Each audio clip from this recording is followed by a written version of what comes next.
Saya 6 bulan di training, seminar, lulus saya Pak.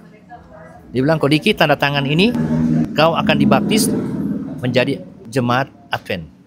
Neraka Pak. Neraka itu bersifat sementara saja. Oh begitu. Ya, tapi dia menekankan hari Sabat. Kalau Bapak tidak beribadah pada hari Sabat, Bapak itu masuk neraka. Nah, waktu mereka kebaktian berkumpul, Yesus datang kan hadir. Ya. Lalu Yesus memberkati mereka. Jadi, kalau memang ibadah itu harus Sabtu, mestinya Yesus melarang mereka pertemuan itu dengan para murid. Harusnya dilarang itu. Tapi Yesus tidak melarang, justru memberkati.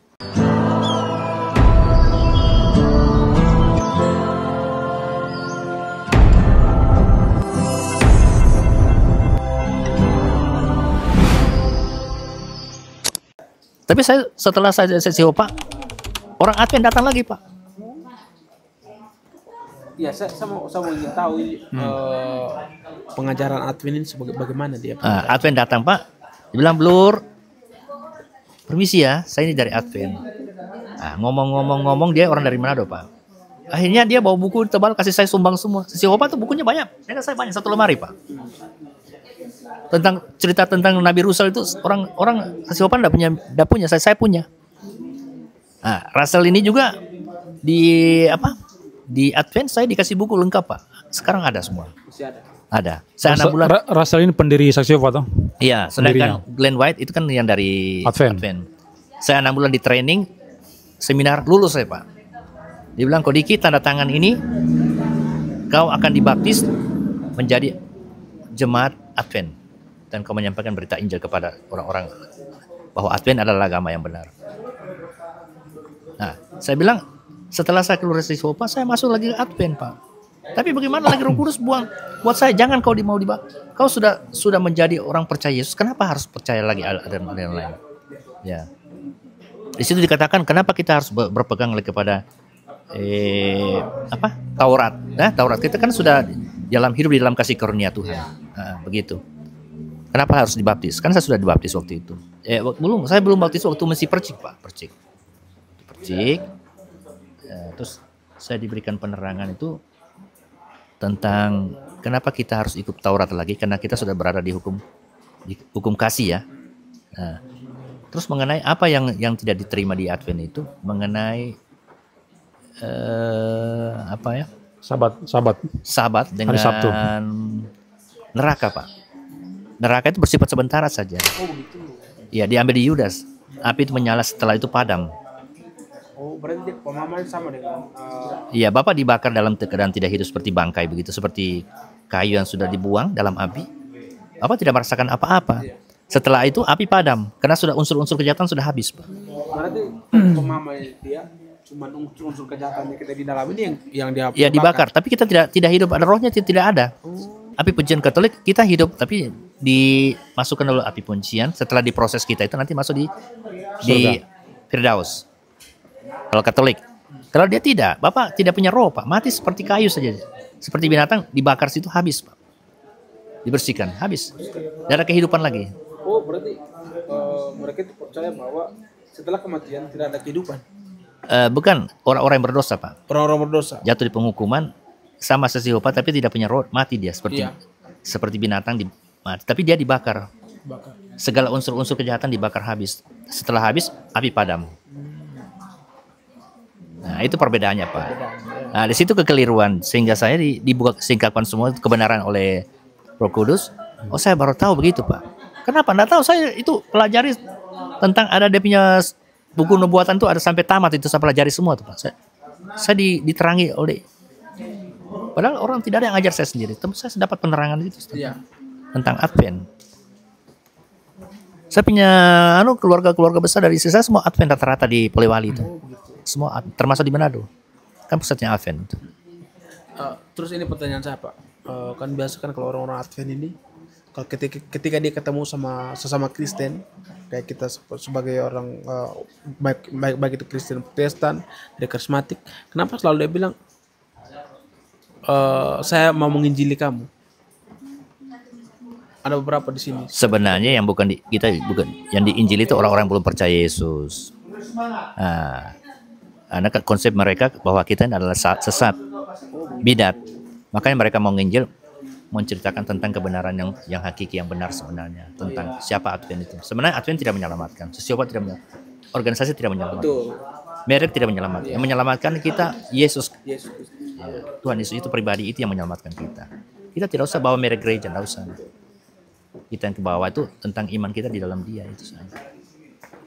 Nah, kalau kita ikut organisasi begitu, kita selalu sombong dengan organisasi kita.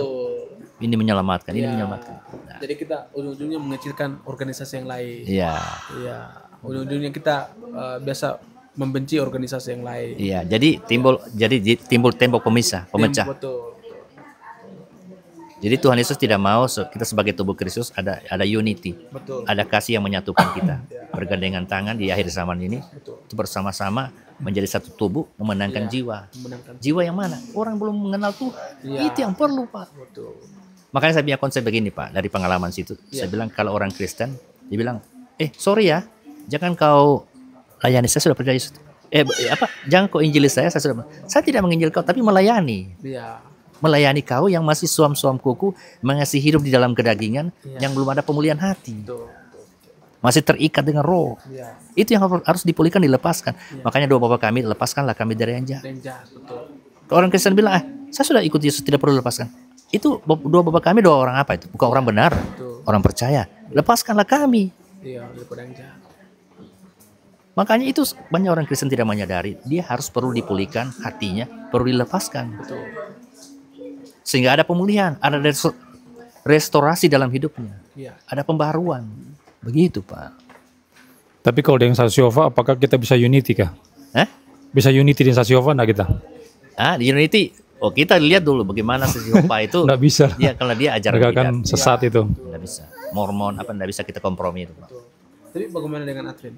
Dengan pemahaman mereka itu? Advent dia percaya Allah Tritunggal, percaya Yesus. Tapi dia menekankan hari Sabat. Kalau Bapak tidak beribadah pada hari Sabat, Bapak itu masuk neraka. Dia ekstrim, Pak. Berarti keselamatan karena perbuatan baik. Harus perbuatan baik. Sabat toh? Karena Taurat toh? Kalau Sabtu. Iya. Makanya mereka tidak hidup di kasih karunia, Pak. Sebenarnya mereka tuh terang-terangan masih melakukan perbuatan baik, Pak. Iya. Kalau Bapak bagaimana cara menjawab kalau Bapak tidak beribadah pada hari Minggu? Apa Bapak merubah hukum Allah? Bagaimana menjawab? Kita kan gereja mainstream hari Minggu toh. Iya. Ada orang Sabat Sabtu. Iya. Bagaimana Bapak? Kalau saya pertama itu dari hukum Taurat. Mereka kan melakukan hukum Taurat. Artinya begini, ketika ada pertanyaan-pertanyaan seperti itu, yang kita harus jawab sesuai dengan fakta Alkitab dan juga logika kita sebagai orang Kristen, bahwa ternyata memang kita tidak bisa melakukan apa yang namanya hukum Taurat. Kita tidak bisa melakukan apa yang namanya hukum Taurat sekalau hukum-hukum yang sudah ditulis dalam hukum Taurat itu tidak bisa kita lakukan. Oleh karena itu, cuma dengan kasih Kristus, cuma dengan anugerah yang bisa kita lakukan. Dan kemudian lagi, kalau untuk menjawab kenapa hari Sabtu ibadah itu, kenapa kita bukan hari Sabtu ibadah malah hari Minggu? Pertama itu ya Yesus Kristus kan dia bangkit di hari Minggu. Ya itu yang harus kita pahami, bahwa itu hari kemenangan. Dan juga pada zaman dahulu juga orang sudah terbiasa dengan ibadah hari Minggu itu, sudah pernah dilakukan. Begitu. Ya demikian yang bisa saya jawab. Jadi bagaimana kata Yesus, aku datang untuk tidak menghilangkan satu iota pun hukum Taurat. Tidak merubah. Jadi bagaimana, apakah kita sekarang tidak merubah hukum Allah itu yang harusnya pada hari Sabat jadi hari Minggu? Bagaimana cara menjawab itu? Sering. Iya, sering. Kalau saya secara pribadi,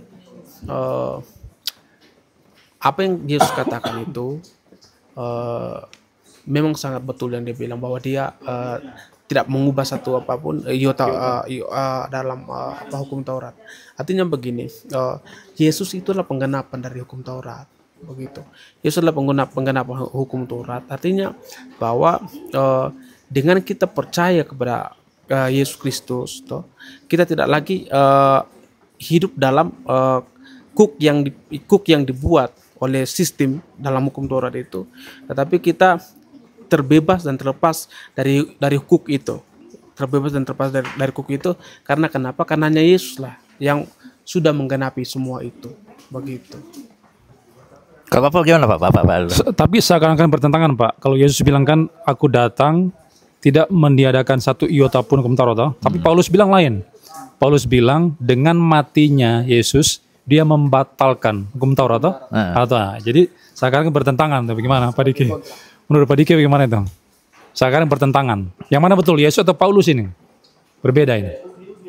Kalau saya sih tidak ada bertentangan sebenarnya. Yesus datang bukan untuk menghilangkan. Artinya ada hukum-hukum seperti hukum seremonial itu yang dihilangkan, seperti persembahan merpati.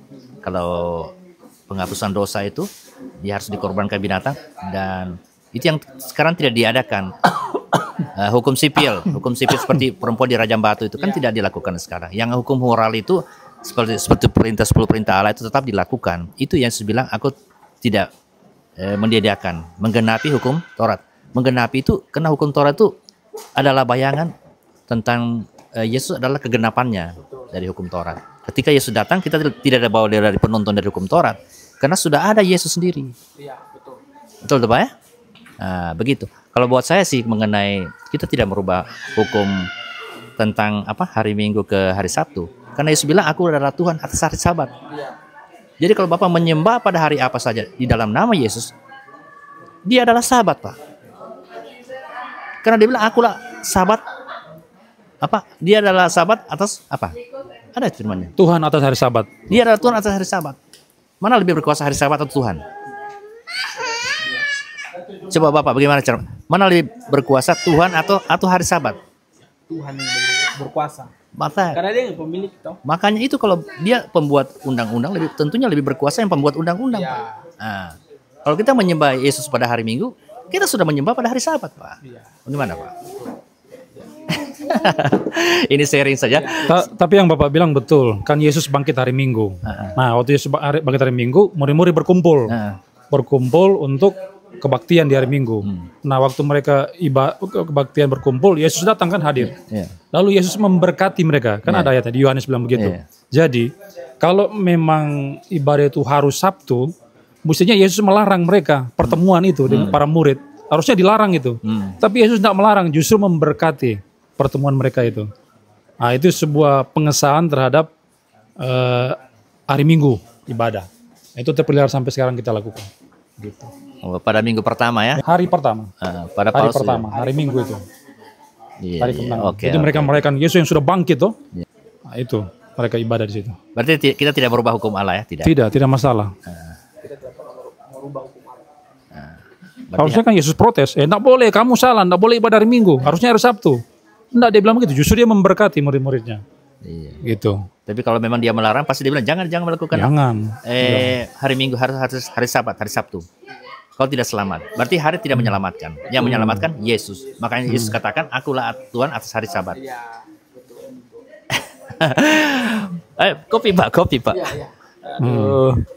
Terus yang hukum tadi betul Pak Diking. Ada ceremonial law, ada civil law, satu lagi apa? Ada 3 itu.